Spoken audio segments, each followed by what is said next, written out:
અમદાવાદના Kalupur railway station પર મુસાફરો માટે વધુ એક નવી સુવિધા શરૂ કરવામાં આવી છે। હવે મુસાફરોને પોતાના સામાનની સુરક્ષા અંગે ચિંતા કરવાની જરૂર નહીં રહે। રેલવે તંત્ર દ્વારા સ્ટેશન પર ડિજિટલ લોકર સેવા શરૂ કરવામાં આવી છે, જેના માધ્યમથી મુસાફરો સુરક્ષિત રીતે પોતાના સામાન રાખી શકશે। આ સુવિધા હેઠળ 3 અલગ અલગ પ્રકારના લોકર ઉપલબ્ધ કરવામાં આવ્યા છે, જેના માટે 3 કલાક, 6 કલાક અને 24 કલાકના સમયગાળા મુજબ ભાડું પણ નક્કી કરવામાં આવ્યું છે।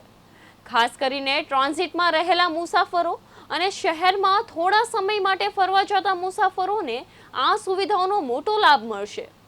રેલવે દ્વારા મુસાફરોને વધુ સુવિધાસર અને સુરક્ષિત સેવાઓ પૂરી પાડવાના પ્રયાસો સતત કરવામાં આવી રહ્યા છે।